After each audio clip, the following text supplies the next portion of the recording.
Hi everyone, we're back. Today we're doing cross-matching for our lab, or compatibility testing.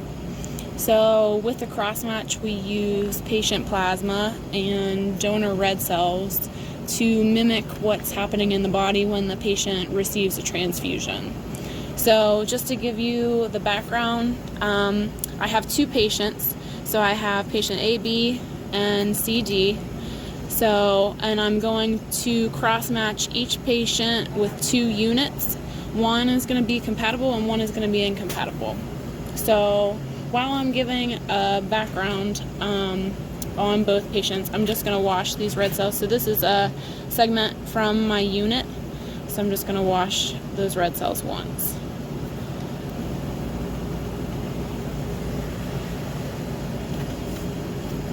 And then same with this one. Just a little bit of red cells in there. And I'm going to fill them with saline to make my suspension. So I'm going to wash these once. So I'm going to put these into spin for 1 minute.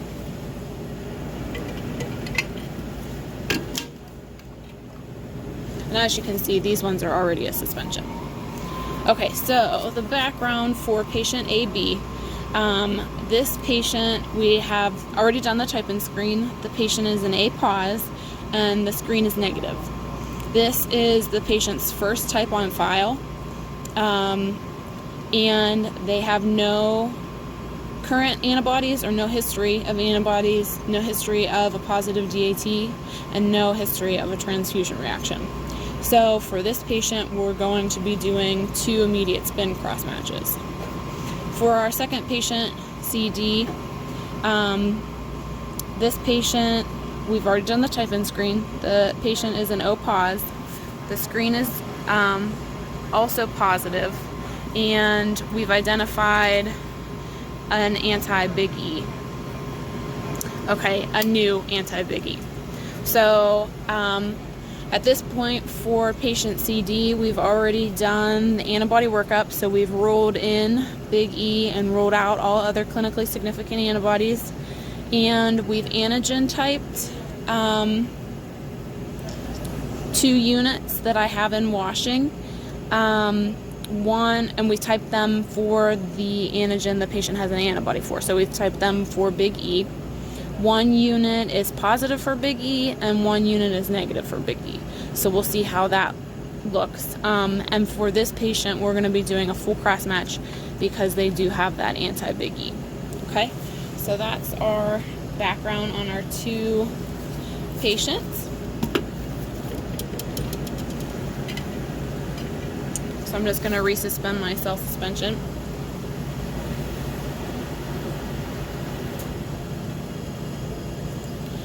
Okay, so let me just match these up. And I have my tubes marked with the initials of my patient and then the last couple digits of the unit number so that I can match everything up. So this one, 1, 2, 6, 5, 7, 2. Okay. So then I'm going to resuspend those red cells. 15-15. 15-15 huddle in the hallway. 15-15 huddle in the hallway.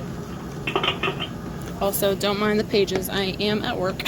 So, okay. So I have my red cell suspensions. So for this procedure, we're going to do a PEG cross match for the full cross match.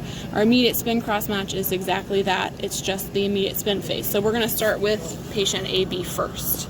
So I'm going to take 2 drops of plasma for each tube. And this is the same patient, 2 different units. So I'm going to take my first unit. This unit is a B unit. And if you remember, our patient is an A. Okay, and then the second unit, this is an A unit.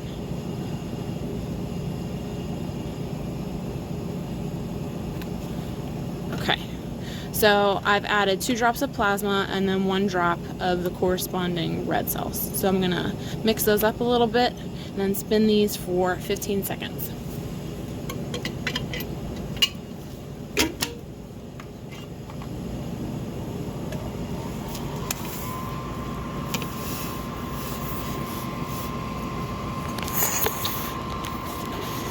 So an immediate spin cross match detects ABO incompatibilities with the patient and the unit, and it also detects IgM antibodies. Primarily, its purpose is for ABO compatibility.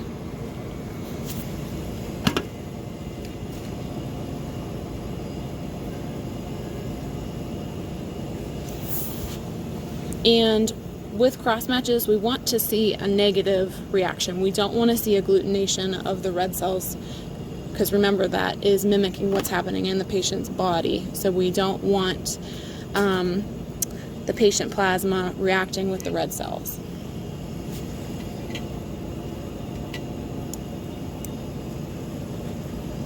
Okay, so if you remember, the first unit is the B unit, or the first tube is the B unit, the second tube is the A unit. So as you can see, that's a very strong reaction.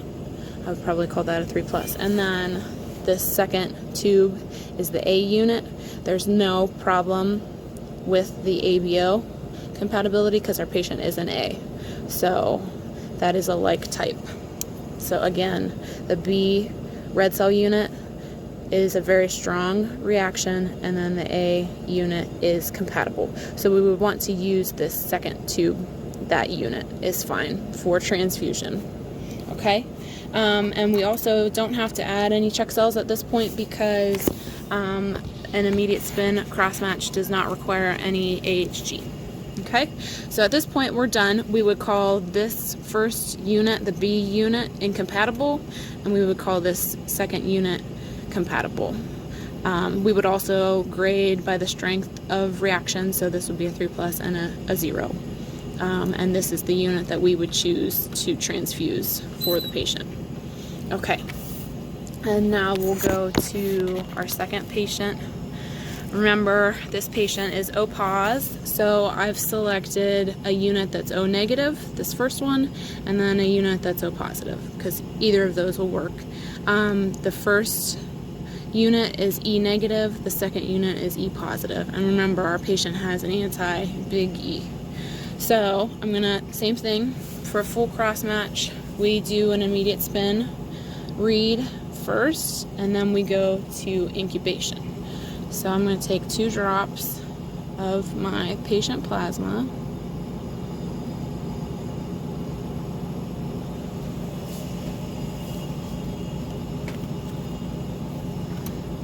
Okay, and then 1 drop of the corresponding red cells.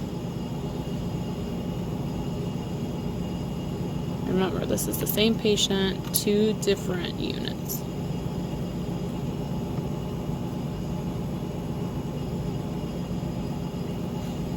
Okay, so I'm going to do an immediate spin read just like we did with the first patient. We're just going to go a little further this time. Okay, so I'm going to mix these up and spin these for 15 seconds.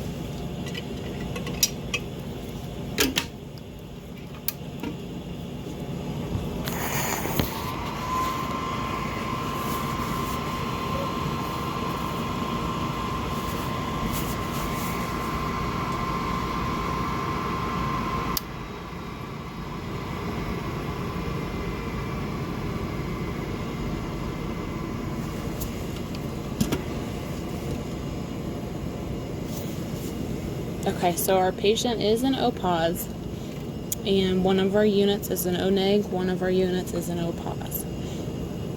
Both of those units are ABO compatible, so we're going to expect this immediate spin read to be negative. So let's see.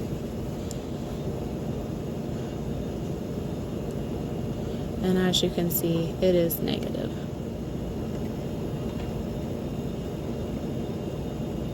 Okay, so now we've done our immediate spin read. I would record that these 2 units in the immediate spin phase are negative. And then we are going to continue though, since this patient does have an antibody. Okay, so I'm going to add 2 drops of PEG to each of these tubes. and we're going to incubate these units for 15 minutes up to 30 minutes, and then when that time is done, we're going to wash them 4 times. So I'm going to mix these a little bit, put them in my incubator. So I will be back in 15 minutes.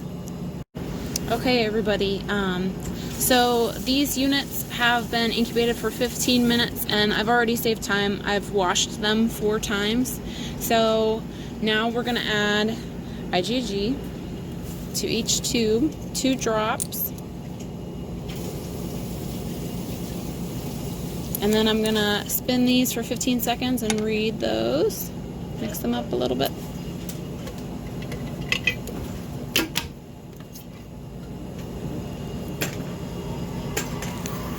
And also, I've been recording, I just didn't get a chance to show. Okay, so for the first patient, AB, this is kind of like how our record would look. So for the first unit, the immediate spin phase was a 3+, and then we didn't continue because this was just an immediate spin cross-match. And then for the second unit, it was a negative reaction, immediate spin. And that would be a compatible unit. The first one was incompatible. And then for a full cross match for the second patient, so far we have both negative reactions. We did not do LIS enhancement, so we have no 37-degree read. So right now we're reading for AHG. Okay.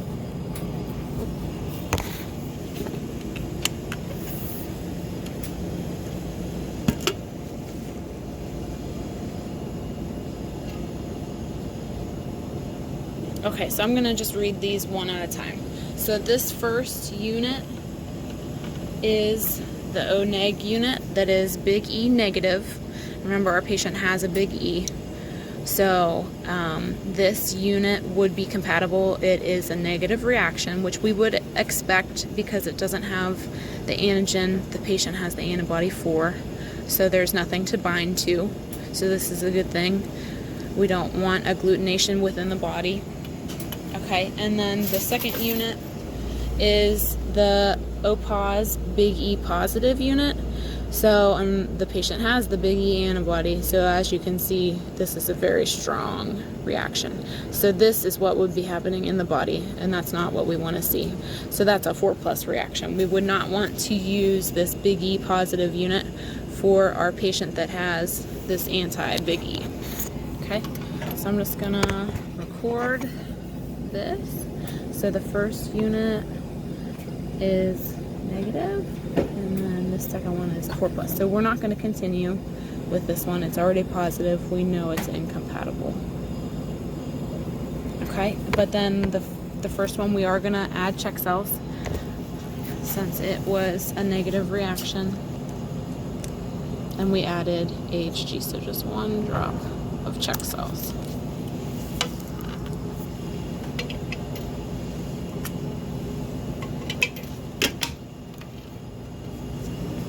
Spinning those for 15 seconds. So yes, the first unit, as long as our check cells work, we would call it compatible, and we would use that unit to transfuse for this anti-big E patient. Okay.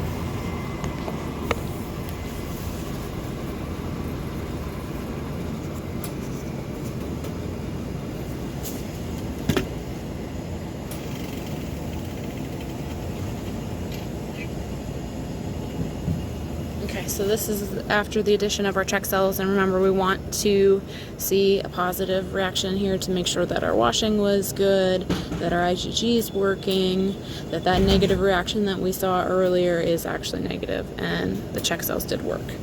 So we'll call that a 2+. And we're going to call this compatible.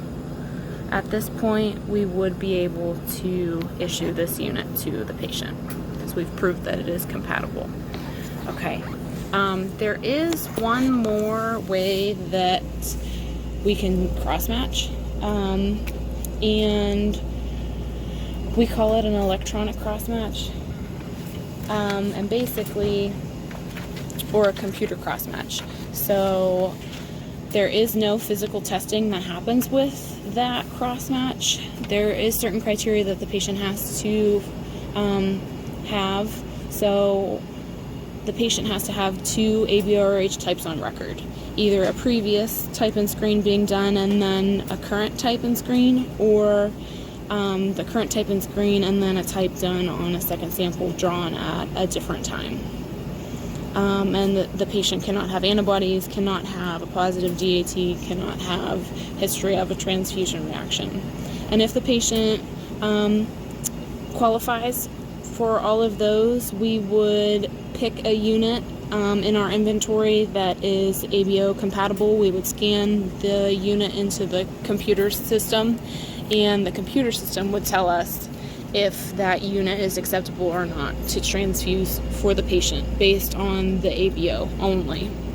And typically that is a big part of how we do cross matches. Obviously, as long as the patient follows or all that applies to the patient, those specific criteria. So if you want to look over the outline that I've uploaded on Blackboard, and then also the procedure for cross-matching is uploaded there also if you want to follow along. So do the dry lab that I've assigned, and I will see you guys next week.